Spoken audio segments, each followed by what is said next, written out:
inside quickly! Close the doors now! Hurry! We must close the doors! Every village in Africa has one fear that does not need explaining.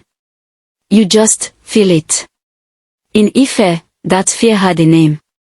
It had a mask. It had bells that you could hear from 3 streets away. And when those bells started ringing, every woman ran inside. Every child hid. Every door slammed shut. Nobody looked. Nobody ever looked. Until Mercy did. The spirits are watching. Everyone must be in place before the sun rests. Drummers, prepare yourselves. Quickly, children! It was the festival of Ife. The one time every year when the masquerade walked the village paths. The men gathered at the village square to welcome it. The elders led the drums. And every woman and child stayed indoors, doors locked, windows shut, no exceptions. This was not cruelty. This was not unfairness. This was ancient agreement. A balance between the living world and the spirit world that had held for generations. Break it, and something breaks with it. Every person in Ife understood this. Every person accepted it. Every person except one. Mercy was not a careless woman. She was not reckless or foolish.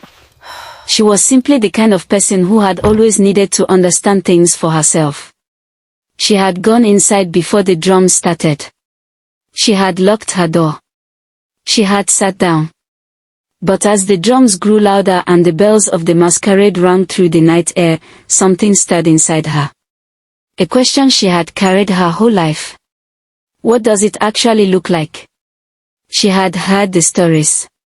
She had felt the fear. But she had never seen it with her own eyes. And tonight, for reasons she could not fully explain, that felt unbearable.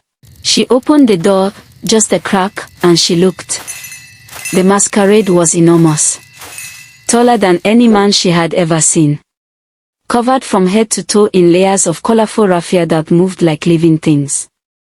Its carved wooden mask, ancient, powerful, terrifying, faced straight ahead as it moved down the path. Bells covered every part of its body, ringing with each step. And around it the air itself seemed to vibrate. Like the space it occupied was different from ordinary space. She should have looked away. She should have closed the door. But she could not. And then, as if it felt her eyes, the masquerade stopped. Mid-step. It turned its masked face toward her door. The drums stopped instantly. Every bell went silent. The whole night went quiet. And the masquerade stood there.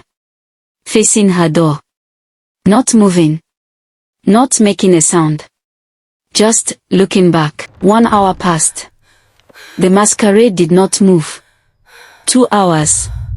Still there. Mercy sat with her back against the wall, knees pulled to her chest, not daring to make a sound. She could feel its presence through the walls the way you feel a storm before it arrives. By midnight the 3 eldest men of Ife stood at her door. They had seen many things in their long years. But none of them had ever seen the masquerade refuse to move. Their faces said everything. Wait. The masquerade has marked mercy. The elders have one chance, a ritual before sunrise. But sunrise is coming fast. If you want to see whether they make it in time, subscribe right now and hit the bell. You do not want to miss how this ends. The elders worked fast. Chalk marks drawn on the ground. Palm wine poured. Kola not broken. Ancient words spoken over ancient items. But the ritual required one thing the elders could not do for her. Mercy had to face the masquerade herself. Walk out of her door. Stand before it. And speak words of acknowledgement, words that said she understood what she had done, that she respected what it represented, and that she submitted to the tradition she had broken. The elders would be beside her. But the facing, that part was hers alone. She stepped out. The night air hit her like cold water. The masquerade was even bigger up close than it had looked through the crack of her door. It filled her vision completely, the raffia, the mask, the bells, the ancient energy radiating from it. Her legs wanted to stop. But she kept walking. One step. Then another. Until she stood directly before it. Close enough to see every detail of the carved mask. Close enough to feel whatever lived inside it looking back at her. She opened her mouth. And she spoke. I looked when I should not have looked. I let my curiosity dishonor what my mothers before me always. The head elder began to chant. The other elders joined him. The chalk marks glowed brighter. The palm wine shimmered. And slowly, the masquerade began to move. Back down the path. Each step bringing back its bells one by one. Each bell that sounded felt like a breath Ife had been holding finally released. The drums returned. Soft at first. Then full and powerful. The masquerade moved into the darkness beyond the village. And then it was gone. By the time the sun fully rose over Ife, the whole village knew what had happened. People came to Mercy's door, not with anger, not with judgment, but with understanding. Because every single one of them had wondered the same thing at some point. Every one of them had felt that same curiosity. Mercy had simply been the one who acted on it. And she had faced the consequences with more courage than most of them believed they could have managed. The masquerade still walks in Ife every year. And every year when the drums start, every door closes.